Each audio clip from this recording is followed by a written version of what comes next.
The underrepresentation of rare diseases in coding systems makes it difficult to estimate the global number of people living with a rare disease and the access they have to healthcare services. The implementation of ORPHAcodes in national coding systems is a keystone for improving epidemiologic knowledge, diagnostics, and therapy of rare diseases. Since a lot of rare diseases are very rare, it is also important to pool the data at a European level in order to have a sufficient database. This requires a standardized and interoperable way of coding with ORPHAcodes.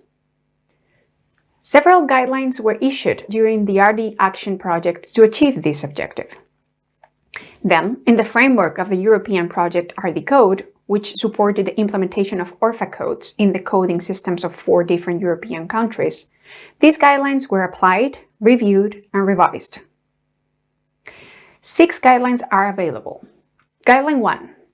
Several tools and strategies could be set at a member state level to produce data or statistics for rare disease.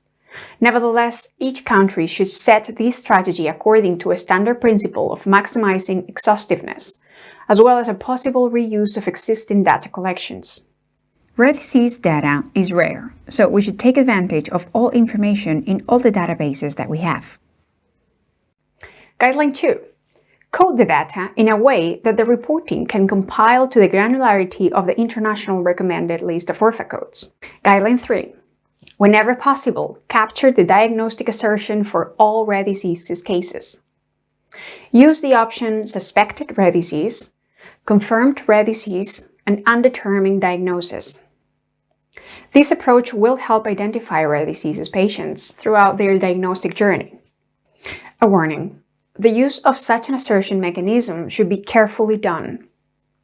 When used, we recommend it is accompanied with clear instructions directed towards rare disease experts. A set of definition of diagnosis assertion options is proposed in the document Standard Procedure and Guide for Coding with ORPHAcodes, that is available on the ORPHAcode website and also in a link in the description of this video. The not determined assertion should be used on purpose by experts and not applied within the general healthcare system.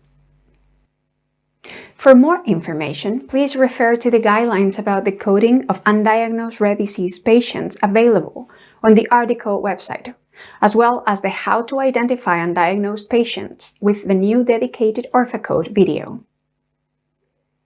Guideline 4.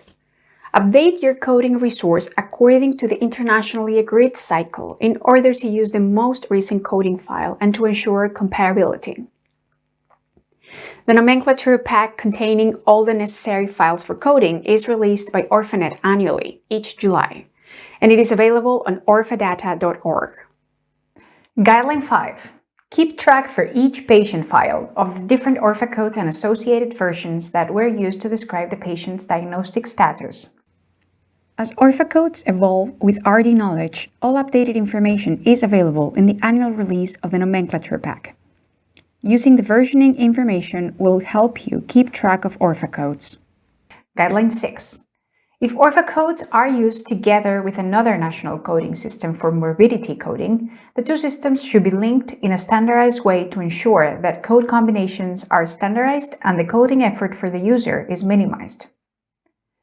A possible way of achieving this is through the master file, available in the Nomenclature pack annual release, in which ORPHAcodes are linked to the corresponding ICD codes. Finally, bear in mind that the ORPHAcode partners are launching a virtual community of practice to share experiences and build the capacity of other organizations interested in implementing ORPHAcodes into their systems. If you're interested, please follow the news on the ORPHAcode website.